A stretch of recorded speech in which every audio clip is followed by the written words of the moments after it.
Hello, my name is Miguel Teixeira and I'm a lecturer at the Department of Meteorology, University of Reading.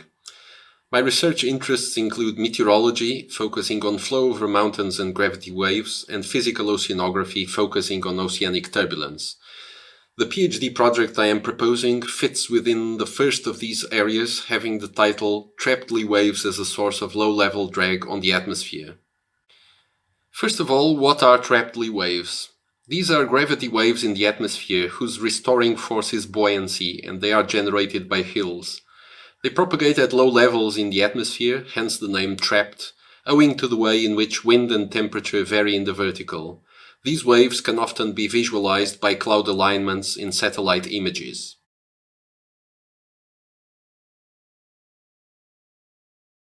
Gravity waves, including trapped Lee waves, produce a drag force on the mountains or hills that generate them because of the pressure distribution they create at low levels. In a way, this drag force can be considered as similar to the drag caused by friction, but has some important differences. Why is this drag important? By Newton's third law, the mountains or hills exert a reaction force on the atmosphere, and this weakens the atmospheric circulation. However, the mountains and hills that give the largest contribution to the drag have a width smaller than a few tens of kilometers, and thus cannot be represented properly on the grids of most weather prediction and essentially all climate models. Therefore, this drag force must be represented separately in these models. These representations are called parameterizations. Gravity waves of relatively large horizontal wavelength generated by mountains, which tend to propagate upwards to high levels in the atmosphere, have been parameterized in weather prediction and climate models for a long time. That is not the case with trapped Lee waves generated by hills, whose effects are primarily felt in the lower atmosphere, for which no widely accepted representation currently exists.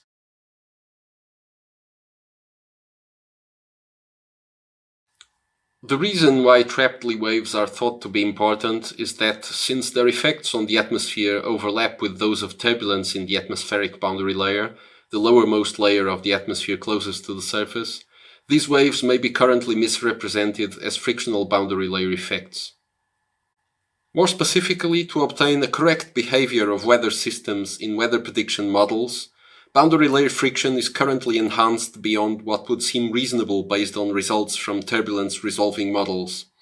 This causes various biases in near-surface meteorological variables, such as an excessive depth of the boundary layer and biases in the surface temperature and wind speed.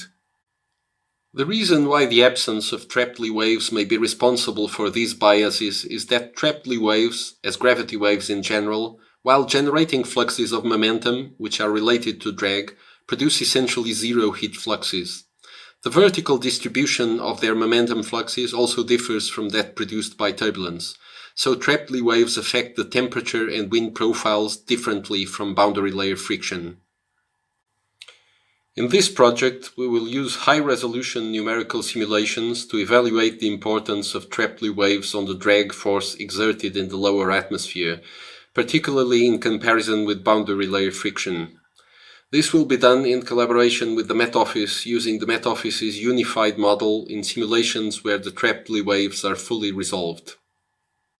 Suggestions for the parameterization of trapped Lee wave drag, developed by the lead supervisor, that is myself, using linear wave theory, will be tested against these numerical simulations and also observations made by the Met Office's FAM aircraft. The wave theory will be further developed as appropriate. The ultimate aim is to develop parameterizations of trapped Lee waves for the Met Office's unified model for use at operational weather prediction resolutions. At the Department of Meteorology, University of Reading, the supervisory team will include myself as lead supervisor and Professor Suzanne Gray, who is an expert in mesoscale dynamics and numerical modeling. Supervisors at the Met Office, Exeter, will be Dr. Annelies van Niekerk and Professor Simon Vosper, bringing expertise on gravity wave dynamics, field observations, drag parameterization, and use of the unified model. This PhD project will develop skills in numerical modeling, data processing, and mathematical and physical modeling, and includes case support from the Met Office.